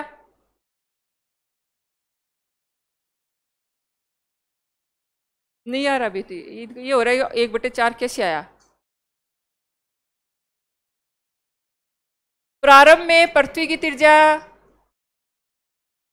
आपने जो सूत्र किया था आर है, r² मान लो, उसके बाद में वो बढ़ा के उस त्रिज्या को क्या कर देता है दुगनी, r की जगह 2r²। अब आपने फॉर्मूला लिखा था सीधा सीधा 1, गुरुत्वाकर्षण बल F किसके व्युत्क्रमानुपाती होता है r² के, तो F की जगह F, r² का मान कितना आ गया 2r²। अब इसको सरल करो, 4r, अब 4 गुना हो रहा है या 1/4 गुना हो रहा है बल, ये बल F क्या है, बल यही पूछा है, बल 1/4 गुना रह रहा है या 4 गुना हो रहा है, यहाँ पे 1/4, इसका उत्तर क्या करोगे 1/4 कर लोगे। अब अगला लिखो, जब तक तुम खुद नहीं करोगे, अब ये कर लिया, इसको 3 बार खुद को करना है घर पे जाके, देख देख के करो, तब तुम्हें ये समझ में आ जाएगी कौन सा मान कहाँ जा रहा है, क्यों जा रहा है, कैसे जा रहा है, यही आएंगे सवाल, नंबर बदलेगा केवल। अगला लिखना, पृथ्वी की त्रिज्या 1% घटा दी जाए, पृथ्वी की त्रिज्या 1% घटा दी जाए, 1% घटा दी जाए, तो गुरुत्वीय त्वरण स्मॉल जी पर क्या प्रभाव पड़ेगा, तो गुरुत्वीय त्वरण स्मॉल जी पर क्या प्रभाव पड़ेगा।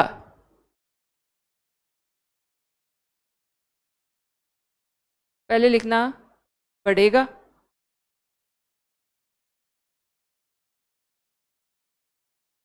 पहले लिखना क्या लिखा घटेगा, बढ़ेगा, दूसरा लिखना घटेगा, बढ़ेगा, दूसरा घटेगा, तीसरा लिखना अपरिवर्तित, अपरिवर्तित,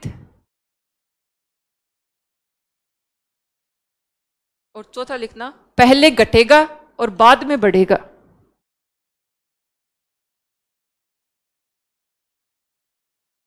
अब तुक्केबाजी मत करना, कम से कम 10 बार बोल चुकी हूँ मैं इस सवाल को थ्योरी पढ़ाते पढ़ाते। एफ बढ़ेगा आर कम, आर बढ़ेगा एफ कम,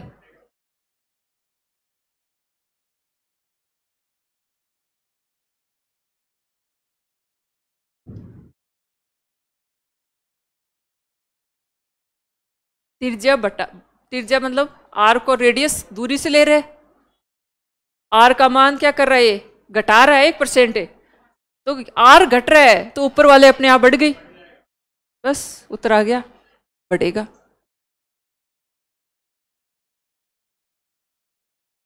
ये सवाल आते हैं जी, इसके नीचे लिख लेना, ऐसा कोई सवाल दिख रहा है स्मॉल आर, क्योंकि गुरुत्व त्वरण लिख रहे हैं तो गुरुत्व त्वरण भी सेम ऐसे ही चलेगा, स्मॉल आर बढ़ेगा तो गुरुत्व त्वरण का मान कम हो जाएगा, ये लिख लेना। आर क्या है, दूरी या त्रिज्या,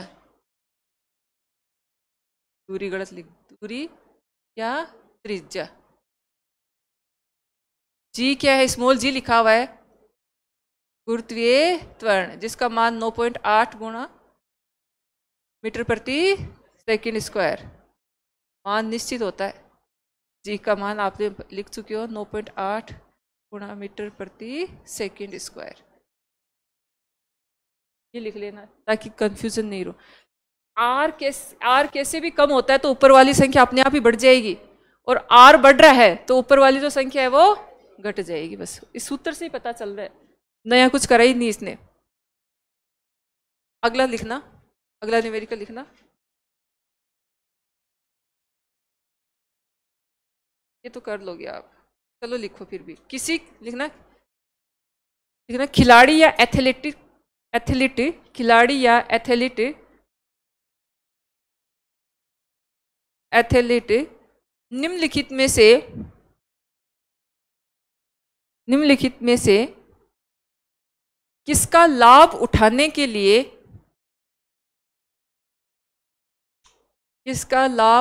से पहले लंबी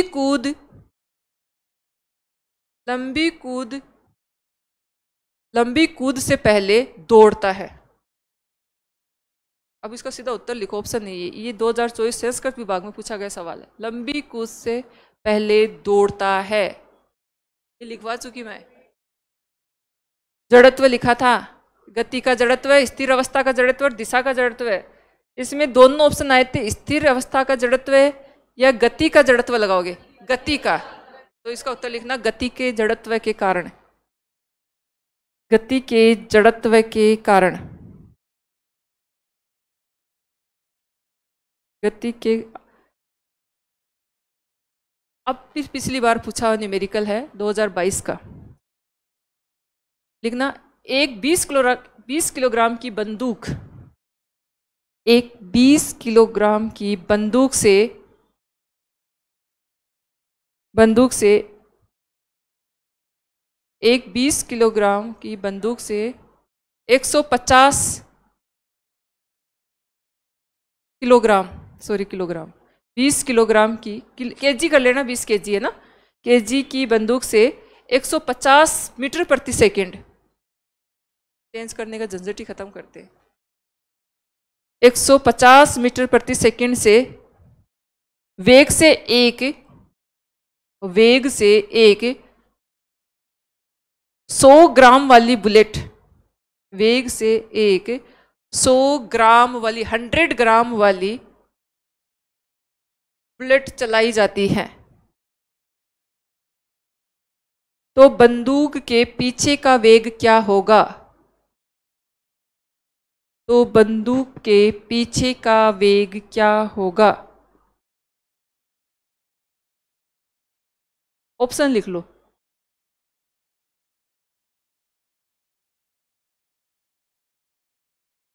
जहां बंदूक आ जाए वहां संवेग संरक्षण पे चला जाना है।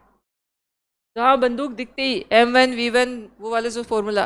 अच्छा ऑप्शन लिखो, -0.75 मीटर प्रति सेकंड, -0.75 मीटर प्रति सेकंड। दूसरा ऑप्शन लिखना +75 मीटर प्रति सेकंड। तीसरा -7.5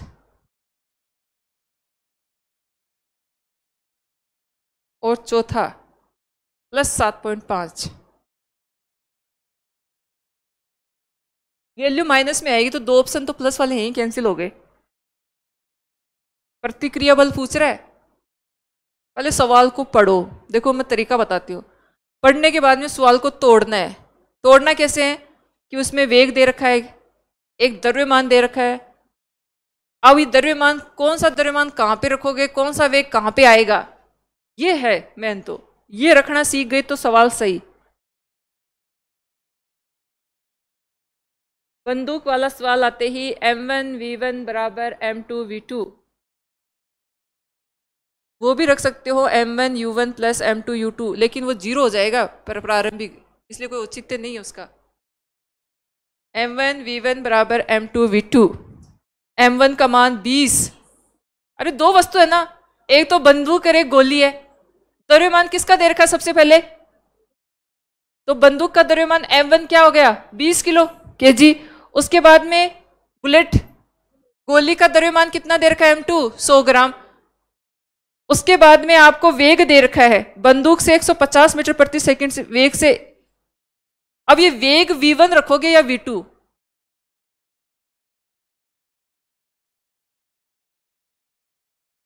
बस यही है असली। वेग को v1 में मानोगे या v2 में मानोगे? हाँ, v2 में रखोगे इसको। v2 का मान दे रखा है 150 मीटर प्रति सेकंड। अब 100 ग्राम को ग्राम में बदलने के लिए 1000 का भाग लगाना है उसका।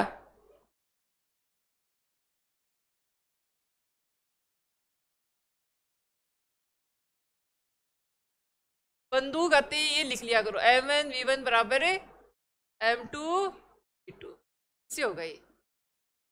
अब आपको जो न्यूमेरिकल में मान दे रखे हैं वो फिट करने आने चाहिए इसमें।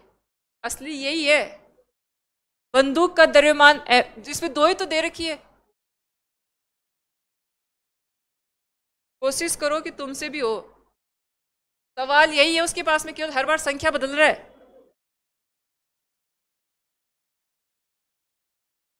बंदूक का द्रव्यमान m1 सेट का द्रव्यमान m2 बंदूक का वेग v1 सेट का वेग v2। अब तुम बताओ कौन सा मान? m1 का मान क्या रखूं? बंदूक का द्रव्यमान दे रखा है ना सवाल में 20 किलोग्राम, चलो 20 रख दिया। अब आप मुझे बताओ बुलेट का द्रव्यमान क्या रखूं? 100 बटे 1000 लिख देते हैं यहीं पे। ग्राम में दे रखा है ना तो किलोग्राम में बदलना है तो 1000 का भाग लगा देते हैं। अब आप मुझे बताओ बंदूक का वेग। सवाल में क्या पूछा है मुझे बताओ? बंदूक का वेग पूछ रहा है पीछे, यानी कि वो बंदूक का पूछ रहा है। तो बंदूक का वेग आपको निकालना है। बुलेट का वेग है मीटर प्रति सेकंड। v1 का मान पूछ रहा है। अब ये सारे के सारे मान इसमें रखो। m1 का मान गुणा v1 क्या बराबर की जगह बराबर का चिन्ह लगा दो। m2 का मान 10 बटे 100 बटे 1000 किलो। v2 कितना दे रखा है? तो इकाइयाँ छोड़ दो क्योंकि वेग पूछ रहा है तो मीटर प्रति सेकंड में आएंगे, इसको बार बार लिखने की जरूरत नहीं है। अब v1 इधर आ जाएगा। अब क्या हो जाएगा? अब सोल्व करो इसको।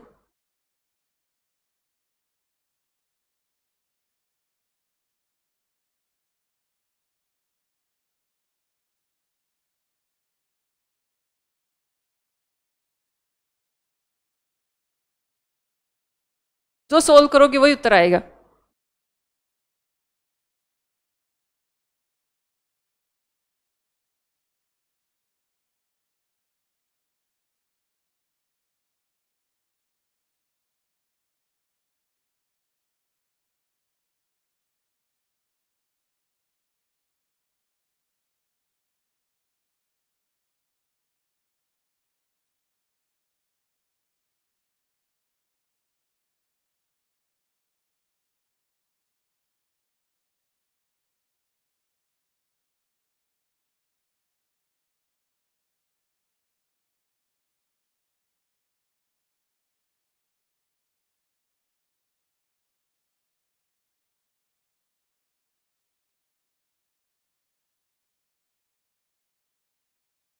क्रिया प्रतिक्रिया नियम के अनुसार जब बंदूक से गोली निकलती है तो गोली आगे की तरफ और बंदूक और चलाने वाले को धक्का पीछे की तरफ लगता है।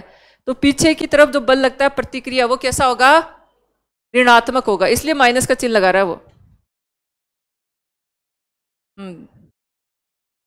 प्रतिक्रिया बल परिभाषा में तो ये लिख रहे हैं, दो बल समान लेकिन विपरीत, दो बल समान लेकिन विपरीत लगते हैं। क्रिया प्रतिक्रिया, जो क्रिया का लगेगा वही प्रतिक्रिया का लगेगा, लेकिन विपरीत। अगर क्रिया बल धनात्मक तो प्रतिक्रिया ऋणात्मक, इसलिए माइनस आर। हाँ, पॉइंट लिख लेना, ये इसका उत्तर है। कुछ नहीं करा इसमें।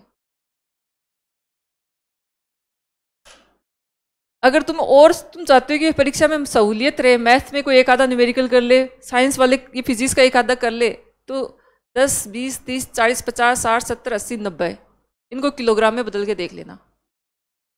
इससे क्या होगा, तुम्हारे कैलकुलेशन नहीं करनी पड़ेगी।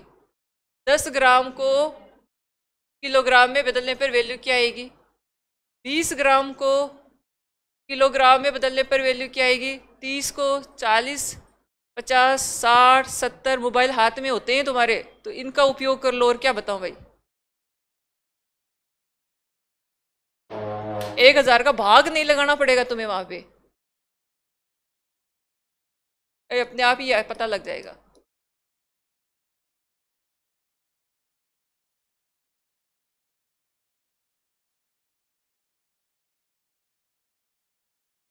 बार बार 1000 का भाग लगाते हो ना तुम, क्योंकि सीधा तो तुम्हें, क्योंकि मैथ्स इतनी है नहीं, पढ़ने का काम नहीं पड़ा, इसलिए भाग लगाते हो बार बार में। तो एक खुद घर पे देखना कि 10 ग्राम को किलोग्राम में बदले तो मान क्या आएगा, 20 को बदलूं तो क्या आएगा, 30 को बदला जाए तो क्या आएगा।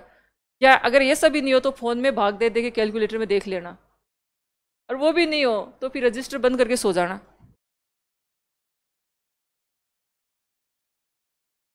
अब देखो ये सवाल कब सही होंगे, ये मैं फैक्चुअल, तुम्हें बहुत सही बात है, तुम खुद 3 बार करोगे, भले वो सोल्व होगा कॉपी में, लेकिन फिर भी तुम उसको शायद देख देख के करो, उससे ये होगा कि कौन से मान को ये कहाँ ले जा रहा है, उससे एकदम छप जाएगा दिमाग में, और एग्जाम में केवल संख्या बदलेगी। मैं कह रही हूँ सवाल ये का ये बंदूक और गोली।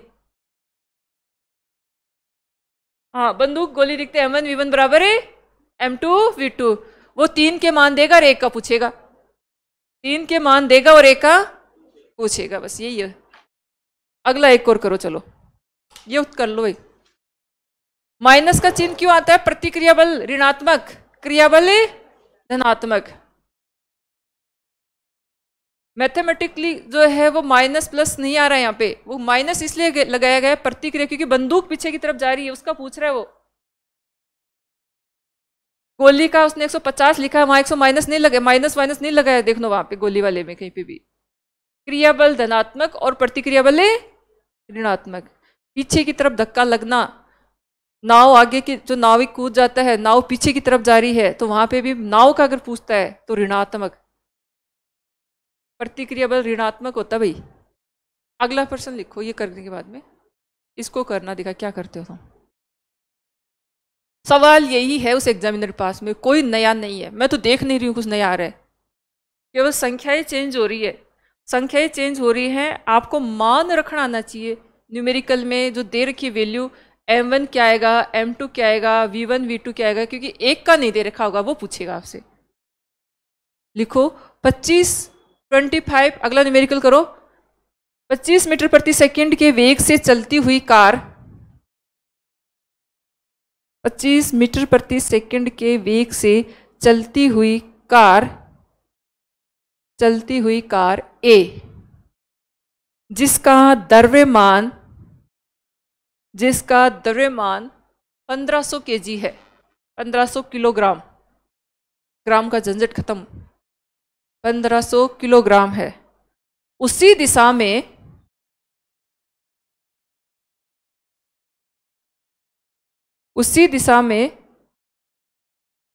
15 मीटर प्रति सेकंड,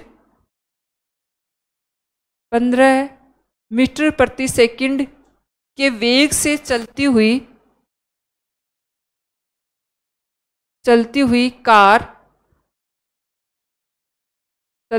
कार जिसका द्रव्यमान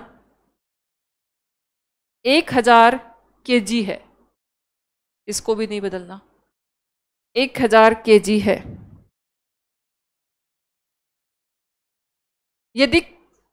यदि कार A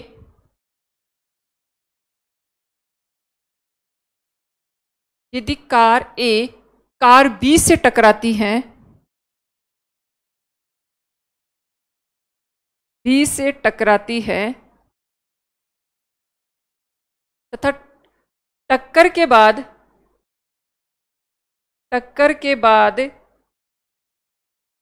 कार ए की गति टक्कर के बाद कार ए की गति 20 मीटर प्रति सेकंड रह जाती है, 20 मीटर प्रति सेकंड रह जाती है, 20 मीटर प्रति सेकंड रह जाती है, तो टक्कर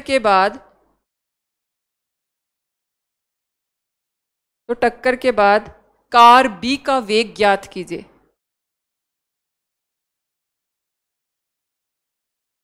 कार बी का वेग ज्ञात कीजिए। कुछ नहीं है, कहानी बना दी है, सारे मान दे रखे हैं, रेखा पूछ रहा है। पढ़ो सवाल को, ऑप्शन लिख देती हूँ। 22.5 मीटर प्रति सेकंड, 225 मीटर प्रति सेकंड,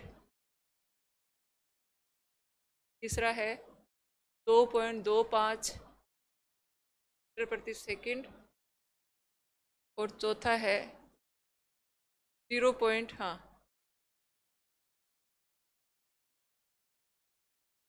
मीटर प्रति second.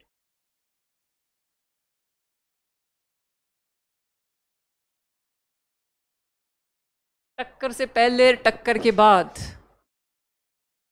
M1 U1 plus M2 U2 बराबर M1 V1 M2 V2। अब ये सार एक का पूछ रहा है, इसमें इसका पूछ रहा है, कार बी का वेग पूछ रहा है ना, दूसरी का। दो कार है, जब भी कार मैंने लिखा है, ये सूत्र लिखा है, वस्तुओं की संख्या 2 हो जाए और टक्कर वाले आ जाए तो ये सूत्र काम में आ जाएगा आपका। पहली कार का द्रव्यमान, पहली कार का द्रव्यमान, पहली कार का द्रव्यमान, पहली कार का वेग,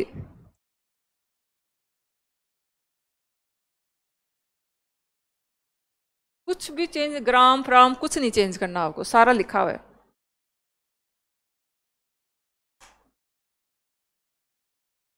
टक्कर से पहले कार का वेग दे रखा है ना 15, U1 का मान कितना दे रखा है, ए कार ए का वेग कितना दे रखा है 25, और कार बी का वेग 15, तो U1 का मान भी दे रखा है और U2 का मान भी दे रखा है, कार ए का द्रव्यमान भी दे रखा है और कार बी का द्रव्यमान भी दे रखा है।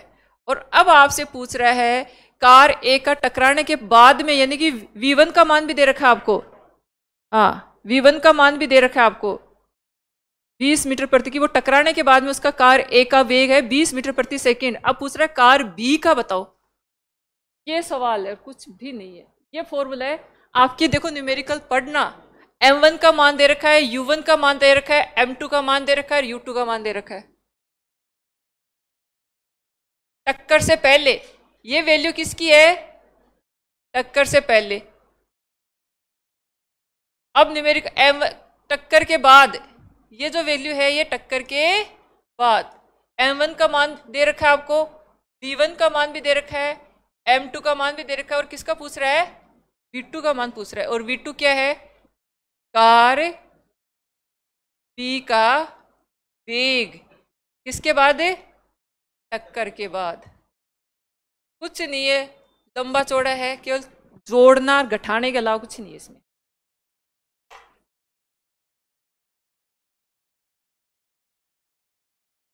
सबसे पहले तो आप है ना टक्कर से पहले का निकालो, उसके बाद टक्कर पे बाद में जाना। उससे आपके पास फॉर्मूला है M1 U1 plus M2 U2। टक्कर से पहले द्रव्यमान क्या है, टक्कर से पहले कार ए का द्रव्यमान क्या है, कार बी का द्रव्यमान क्या है, कार ए का वेग कितना है, कार बी का वेग कितना है टक्कर से पहले, और टक्कर के बाद द्रव्यमान कितना है और वेग कितना है। ये सवाल है और इसका उत्तर मैं बता जाती हूँ। अब अगर नहीं किया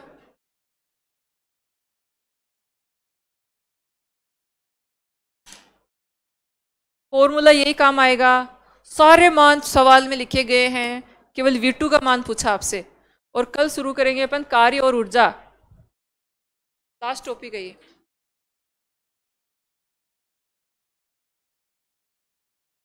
करोगे? हाँ,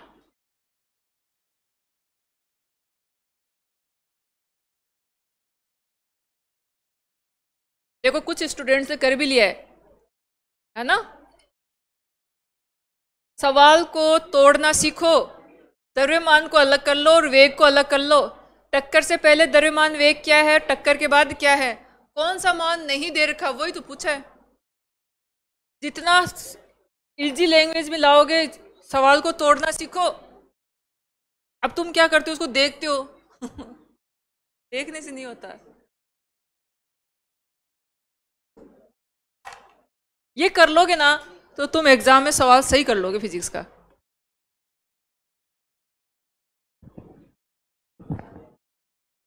ये परीक्षा में आते हैं और कुछ नहीं है उसके पास में नया। बंदूक, गोली, टक्कर से पहले, टक्कर के बाद, इन्हीं लाइनों को रट रखा है और कुछ नहीं है।